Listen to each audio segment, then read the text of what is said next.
Here's your daily reminder that the Democrat Party and woke corporations think black people and brown people are too stupid or too helpless to have a photo ID to vote.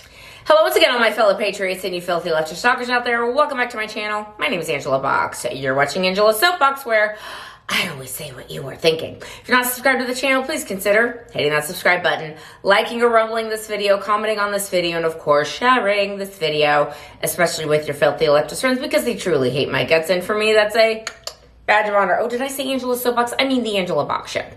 I mentioned in another video, I am in the process of consolidating everything into the Angela Box Show, getting rid of Angela's Soapbox. It's going to still be the same website for now, but eventually it's going to switch over to the Angela Box Show. But don't worry, it'll all take you to the same place. Okay, let's give the sea turtle killing plastic straw, shall we, to all the people, all the Trump haters who, it's wild to me how much he's broken them. Like, the Democrat Party used to be anti-war and pro-free speech, and obviously they are anti both those things now. But Trump is truly remaking the world in his own vision. And this guy's going to be on Mount Rushmore, maybe before his term is even over, if this continues. Let's talk about it, shall we? Sea turtle killing plastic straw. Democrats. They're broken. Okay. Trump's approval ratings, as the left, was so gleeful to tell us over the past month, they're just cratering because of the tariffs. And now everything is starting to stabilize. And of course, Trump is bringing all these countries to the table to make trade deals with him. And basically everything that he said he was going to do and the way he said it was going to work is working. And now his approval ratings are ticking back up again. And they're going to get even more with when you see the judicial coup going on, stopping the will of the American people when it comes to immigration, when you see Trump going over to the Middle East and going to, whatever country he's in last week when he was in the Middle East, Qatar, Syria, whatever, and talking to all these people and getting a hero's welcome, essentially. And of course, some people will be like, oh, he's kowtowing to dictators. And Trump's like, listen, we've tried your way of othering these countries for a very long time, neocons, endless war people. How about we talk to them and try and find a consensus on things we agree on? Like, maybe coming to a consensus of, can we have economic prosperity for everybody? Because the more economic prosperity there is for people, the less likely they will be to, succumb to crazy ideologies like, radical Islam and jihadism. And of course, the left knows that in order to continue the endless wars, they need to have jihadists. They need to have Islamists out there. And the more that they can create Islamists, the better for them.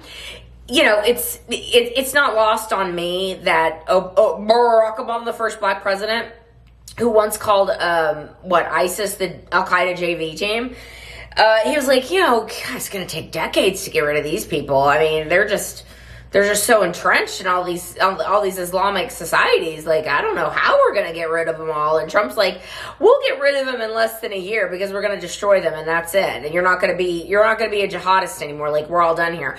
And Trump, of course, did that. And I will submit to you that if you look at the Iranian people or you look at the Syrian people, I mean, there's obviously a small subset of people in the Islamic world who want jihad and who want Islam will rule the world.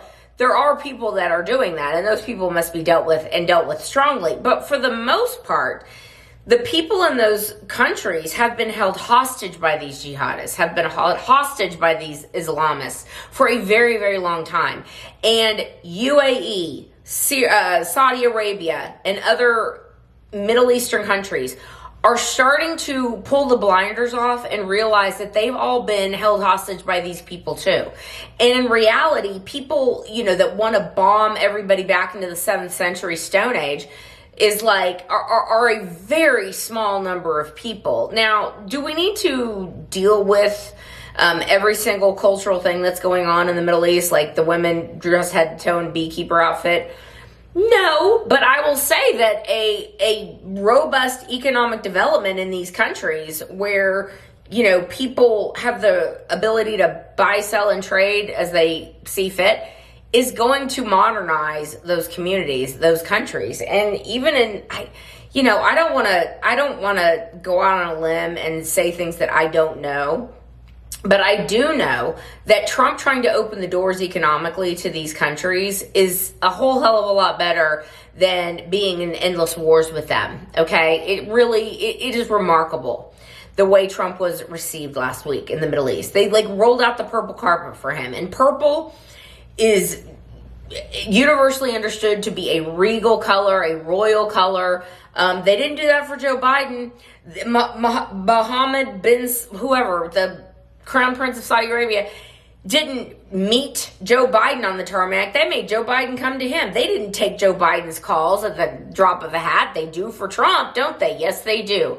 And so all these people, all these naysayers, these Democrats who used to be anti-war, who used to be pro-free speech, who used to be anti-illegal immigration, they have now gone so crazy and so off the deep end because Trump has broken them that they have to do everything the opposite of Trump, no matter even if it's good for America. And tariffs are good for America. They just are, okay? It is going to have so many dividends, okay? We're going to hopefully be getting rid of the IRS and the income tax with these billions of dollars and trillions of dollars that are going to be pouring in. Trump has now said that there are, when he was over in the Middle East last week, $600 billion, $2 trillion, I don't know what the number is, of investment in the United States. Now, we need to make sure that they follow through with those things, but I don't think that these people in the Middle East, these Middle Eastern leaders, are going to promise something to Trump that they're not going to deliver on, because Trump will just call them out and make them do it. Trump will hold their feet to the fire and be like, you promised $600 billion of investing in the United States. Where is it? Where is it? Let's go. Trump is going to open up parts of the world economy that these people have been in the dark ages for such a long time. A lot of these areas, Gaza, Trump is now saying we're going to remake Gaza, help Israel remake Gaza. And while Gaza is being rebuilt, that the the Palestinian people are going to be moved to Libya or other countries. And while their homeland is being rebuilt. And we're going to get rid of these psychotic Hamas people that have tried to keep these people down. It's not Israel that's keeping these people down. It's not the United States that's keeping these people down. It is the radical Islamists that are keeping their people down. And they're doing it purposefully. And they're doing it with the blessing of Western media and trying to pretend that Israel and the United States are the bad guys, when in reality, it's the Hamas people running these countries. Now, I just wonder, when peace comes to the Middle East, when Trump is able to get a peace deal with Israel and the Palestinians, when Trump is able to get a peace deal with Ukraine and Russia, how much is the media, how are they going to spin that? Are they going to say, well, it was just a matter of time anyway. I mean, Trump didn't really do much. I mean, the forces on the ground really made it so that the wars had to end. It's like, no, Trump basically cutting off all aid to Ukraine and telling Russia and Ukraine it's time to stop this nonsense and come to the table. Same with Hamas and Israel. We need to end this now.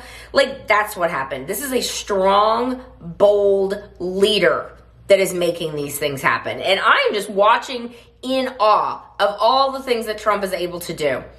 All the things they said he was not able to do, he is doing. And this is what I'm saying. Let's see how the next couple of years go, but I imagine that pretty soon we're going to have some Republican put up a bill to say, we need Trump on Mount Rushmore. This guy's just, he's the best thing we've ever had. It's not even close.